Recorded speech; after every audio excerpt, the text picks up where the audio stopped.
long time ago, in Abakaliki, Ebonyi State, there lived a man named Chinedu. Chinedu was not any ordinary man. He was the kind of man who wore fake designer belts from Reby markets and told everyone it was imported from Dubai. Chinedu worked as a senior accountant at a rice milling company in Abakaliki. He earned good money, the kind of money that could feed a family comfortably, pay school fees without drama, and still have enough left over for a good pot of ofonubu soup on Sunday.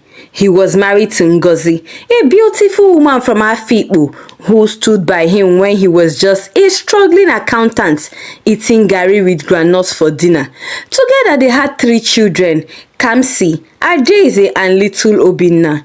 Ngozi was a complete package. She cooked, cleaned, managed their home perfectly, and even ran a small provision shop in Reby market to support the family. But Chinedu's eyes was like a ceiling fan, always rotating. That was how he met Cynthia. Cynthia was a 24-year-old Instagram model from Enugu who relocated to Abakaliki to explore business opportunities. The only business she was actually exploring was how to collect money from married men while posting motivational quotes about boss babes and building empires. Chinedu met Cynthia at a political rally in Abakaliki Township Stadium. She was wearing a dress so tight that even the fabric was begging for mercy. Her makeup was so heavy that if you touched her face, you would leave fingerprints like a crime scene. "Hello, mister," she purred, touching his shoulder. "You look like someone important." Chinedu adjusted his fake Gucci belt. "Well, I'm an accountant, senior level. I handle millions every month." "Wow, what a powerful man. I love powerful men." That was all it took. Within 2 weeks, Chinedu had rented a 2-bedroom flat for Cynthia at Ogoja Lane. Within a month, he had bought her a fairly used Toyota Camry, which he told Ngozi was an official car only for official use. "Chinedu, since when does your company give accountants cars?" Ngozi asked suspiciously. "Baby, it's a new policy. You know how these big companies operate now. So where is the car?" "Oh, it's parked at the office for security reasons. You know Abakaliki is not safe like before. Thieves are everywhere." Ngozi wasn't convinced. But what could she do? Chinedu began spending less time at home. Less and less time. He would leave at 6 a.m. claiming early morning meetings and return at 11 p.m. talking about overtime at the warehouse. Meanwhile, he was at Cynthia's flat, eating her jollof rice that tasted like punishment because that girl could not cook to save her life, while she called him baby and my king and uploaded their photos with captions like "couple goals, blessed and highly favored." At home, Ngozi was struggling. The children's school fees were overdue. Kamsi's uniform was torn and Adeze needed new shoes. Little Obinna was wearing slippers with holes. "Chinedu, the children's school sent another letter. They will send them home if we don't pay." Chinedu barely looked up from his phone. He was busy chatting with Cynthia. "See, Ngozi, I don't have money now. Please use whatever you have from your shop." "My shop money? Chinedu, that money is for feeding. You haven't given me money for food in 3 weeks. Then manage now. Am I a magician? Do I print money?" "But you just bought a new phone last week." "An iPhone? That was a work requirement. Stop disturbing me with your wahala, beg." Ngozi sensed something was aloof. But what could she do? She didn't know exactly what Chinedu was doing. She also didn't know that Chinedu had just paid for Cynthia's trip to Dubai. Yes, Dubai, where she went to shop for human hair and designer bags while posting photos with captions like "living my best life, God is good." Then came the day Ngozi found out. It was a Tuesday afternoon. Ngozi had gone to Reby market to restock her provision shop. As she was bargaining for rice with Mama Nenna, she heard two women gossiping in a nearby salon, obviously for her to hear. You saw Chinedu yesterday at the bank, Abi? Which Chinedu? The other lady said loud enough for Ngozi to hear. That accountant now from the rice mill, the one married to that beautiful woman Ngozi from Afikpo. Oh, him. You saw him with that girl again? My sister. I saw him with that small girl again, no, yellow like pawpaw. They were holding hands, laughing right there in front of everybody. That girl was even calling him baby and my love in broad daylight, oh. No shame. Ngozi's hand froze on the bag of rice. Her heart began pounding like a talking drum at a funeral. Are you sure it was Chinedu? She had herself asked, turning to the women. The woman looked at her direction. Sister Ngozi, we didn't see you there. Oh. Maybe it wasn't him. Oh. You know how these things. The other lady hushed her. She needs to know, Joe. She's there suffering while he's enjoying himself with a younger girl. Her house is at the end of Ogoja Lane, the flat by the left. But don't mention my name. Oh. I didn't tell you anything. No. Do whatever it is you want with the information. Where did you see him? Are you sure? Are you sure of what you're saying? Ngozi asked. Everyone here knows. Open your eyes, Madam Goodwife. Ngozi didn't wait to hear the rest. She abandoned her bag right there and went straight to Ogoja Lane. She sat by the corner for 2 hours, waiting, praying it was a mistake, praying those women were lying. Then she saw him. Chinedu walked into the compound with Cynthia clinging to his arm like a handbag. They were laughing. They looked happy. The way he used to look at her before the children started coming, before life became about school fees and rent. Ngozi felt something break inside her chest. Not just her heart, something deeper. Her dignity, her trust, the foundation of everything she believed about marriage. She didn't confront them. She couldn't.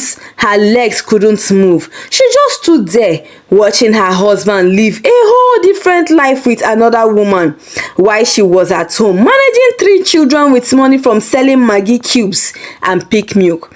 When she finally got home that evening, she locked herself in the room and cried. She cried so hard that her 6-year-old Kamsi knocked on the door asking, "Mommy, why are you crying? Are you okay? Did Uncle cheat you at the market?" If only it were that simple. That night, when Chinedu came home around 11 p.m., smelling like expensive perfume, Ngozi was sitting in the living room waiting. "Chinedu, we need to talk." "Not now, Ngozi. I'm tired." "I saw you today." Chinedu froze. "Saw me?" "At Ogoja Lane with her, the girl you've been spending your money on while your children are suffering." There was a long silence. Then Chinedu did what guilty men do best. He got angry. "You are following me, a grown man. You are spying on me. What kind of wife does that? What kind of husband leaves his family to suffer while he's buying Brazilian hair for another woman? That is my business. What I do with my money is my business." "Your money? Chinedu, your money? When last did you give me money for food? When last did you pay the children's school fees? When last did you even ask how we've been surviving? But you have money to give that girl. You even sponsored her to Dubai. Chinedu, Dubai! How did you know?" He stopped, realizing he had just confirmed everything. Ngozi laughed, the kind of bitter laugh that curdles milk. "So it's true. You actually sent her to Dubai while your children are wearing torn uniforms and clothes."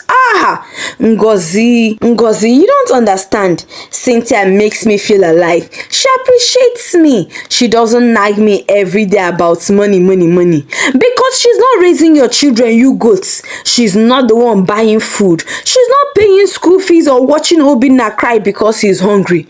Chinedu stormed into the bedroom and said, "And so, you've caught me, I am a man and I will do whatever I want with my money." Ngozi nodded her head and said nothing. That should have scared Chinedu, but he has never cared, so this meant nothing too. The next morning, Ngozi did what every proper Igbo woman does when her marriage is in crisis. She called a family meeting. She first called Chinedu's eldest uncle, Uncle Ogbonna, who lived in Afikpo. 3 days later, Ngozi's sitting room was filled with people. Uncle Ogbonna had come with his wife. Chinedu's second uncle, Uncle Ikenna, had come from Ishelu. Mama Chinedu had traveled from Ezambo. Even Ngozi's own elder brother Chukwudi had come from Afikpo to represent her family. Chinedu sat on a chair like a criminal on trial, because that's exactly what this was, a trial. Uncle Ogbonna, a retired headmaster with a voice that could silence a market, opened the meeting. Chinedu, do you know why we are gathered here today? Chinedu mumbled something. Speak up, young man. Yes, uncle. Yes, uncle, I know. Good. Because your wife called us. Your wife, this woman sitting here with swollen eyes because she has been crying, called us. She says you have abandoned your family for another woman. She says you are spending your salary on this woman while your children are suffering. Is this true? There was silence. Long silence. Chinedu, I asked you a question. Uncle, is not like that. Then how is it? Explain to us, how is it? Chinedu tried to spin a story about how Ngozi didn't understand him, how the marriage had become difficult, how Cynthia was just a friend who supports him emotionally. Uncle Ikenna, who had been quiet until now, exploded. Friend? Emotional support? Chinedu, do you think we are children? Do you think we just fell from a tree? You spent on that girl while your own son Obinna is wearing slippers with holes. Mama Chinedu began to cry. Not a gentle cry of a sad woman, but loud anguish wailing of a mother who had failed to raise her son properly.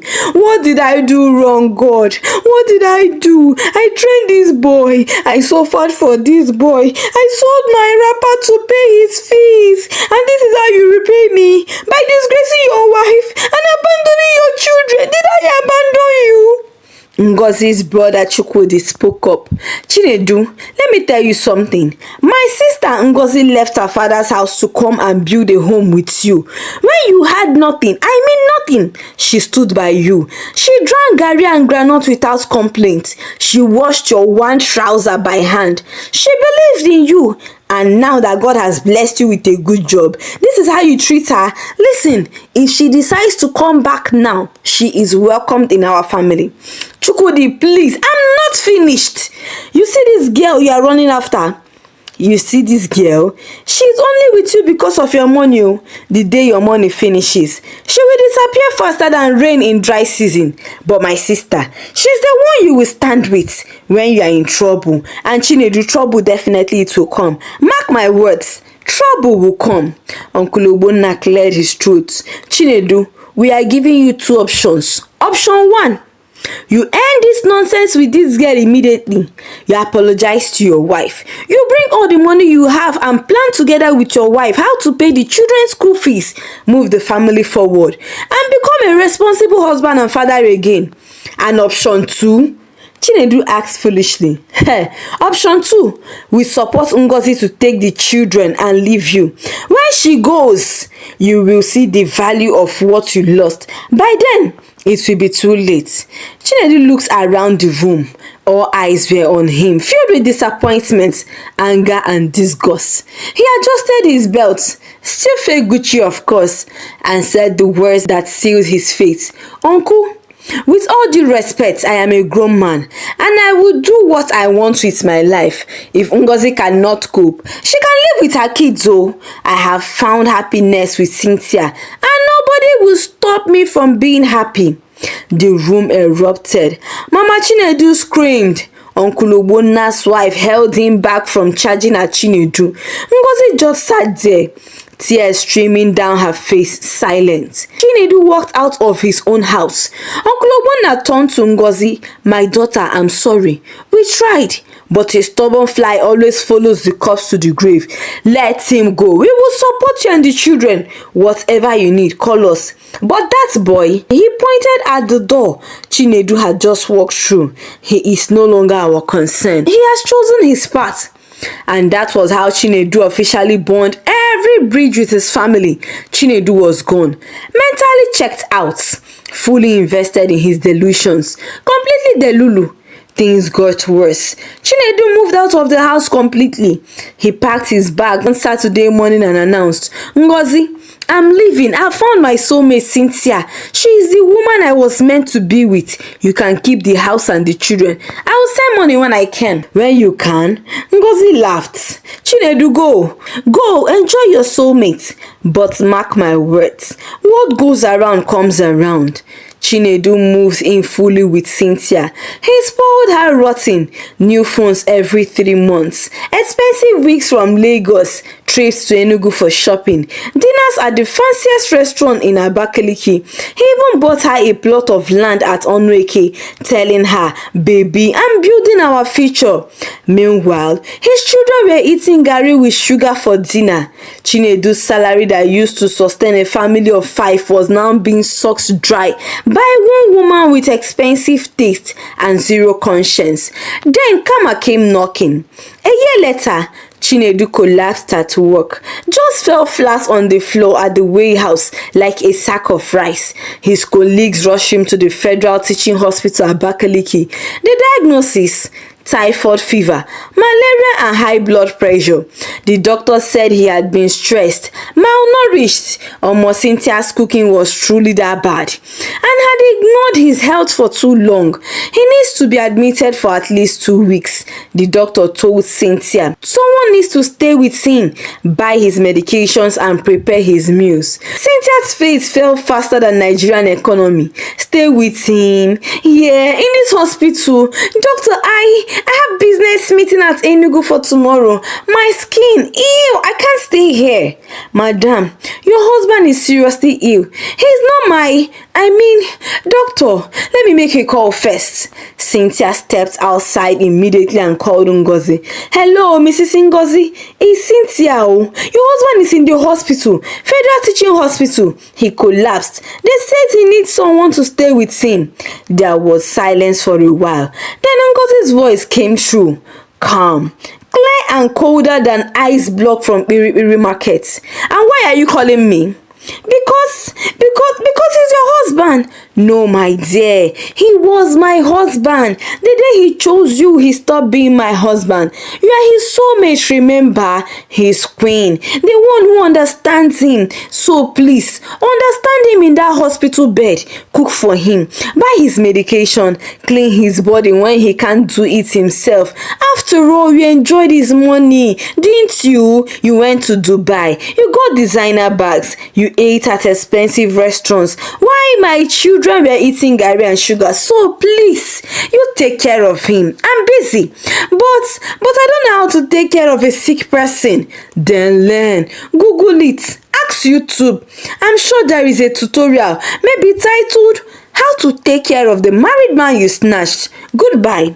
Cynthia panicked. She called Chinedu's family.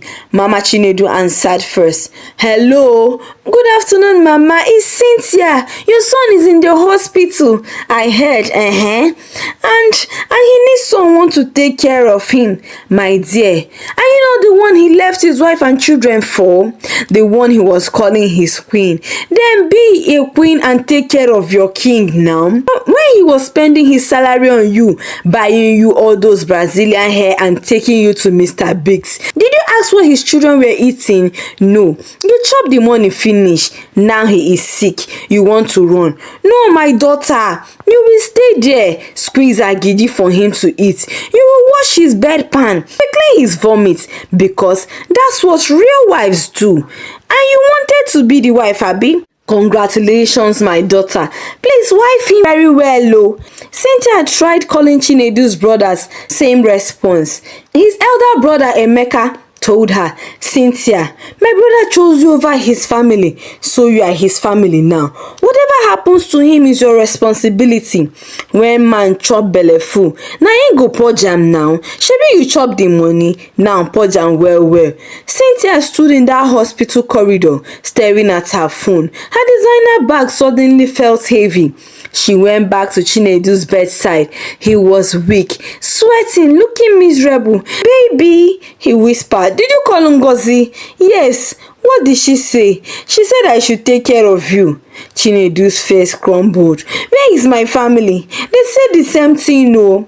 For the first time in a year, Chinedu saw clearly. He had burned every bridge, destroyed his marriage, abandoned his children. And for what? For a woman who couldn't even boil bathing water without adding salt. Cynthia lasted exactly 3 days. By day 3, she was tired of the hospital smell, tired of buying medications, tired of watching Chinedu vomit into a bucket. On the 4th day, she sent him a text. "Chinedu, I can't do this anymore. This is not the life I signed up for. I hope you get better. Goodbye." And just like that, she blocked his number, packed up the flat at Ogoja Lane, and moved back to Enugu with everything he bought for her. Chinedu lay in that hospital bed, abandoned, broken and alone. Finally, on day 8, he called Ngozi. She didn't answer. He called 20 times. On the 21st call, she picked up. "Ngozi, please, I'm sorry. I was a fool. Please come, I need you." "Chinedu, you need many things, but what you need the most is common sense, and I cannot give you that. Please, Ngozi, I'm dying." "You are not dying, no, Chinedu. You just find out you are just experiencing consequences of your actions. You chose that girl over your family. Now eat the fruits of your labor when you finish eating and survive, because you will survive. Oh, maybe you will learn that side chicks are for good times only. When trouble comes, they scatter faster than NEPA bringing lights." She hung up. Eventually, Mama Chinedu, being a mother, couldn't completely abandon her son. She came on day 13. But she didn't make it easy for him. "Oh, Mama, thank you." "Shut up. Don't thank me. I'm not here because you deserve it. I'm here because I carried you for 9 months in my womb, and I cannot watch you die like a goat. But after this, you will go back to your wife, kneel down and beg her properly. If she accepts you, fine. If she doesn't accept you, fine. I'm solidly behind every decision she chooses to take. You hear me?" "Yes, Mama." Chinedu survived. When he was finally discharged, he went home, not to Cynthia's empty apartment though, but the house he had abandoned. Ngozi opened the door, looked at him standing there with a small bag looking like a defeated general from a lost war. "I'm not letting you in," she said calmly, "but I'm also not heartless. Your mother called me. She said you can sleep in the boys' quarters while you recover. After that, we will talk if you can come back properly or not. And Chinedu, yes, you will work twice as hard to rebuild what you destroyed. You will pay every kobo of school fees you missed. You will explain to your children why their father abandoned them. And you will spend the rest of your life proving that you are a changed man. Do you understand?" "Yes, I understand, Ma." "Ngozi, I'm truly sorry." "Save it. Save it. Sorry doesn't feed children. Sorry doesn't pay school fees. Actions does. Now, go to the boys' quarters and think about your life." And that's how Chinedu learned the hardest lesson of his life. Side chicks are sweet when your wallet is fat.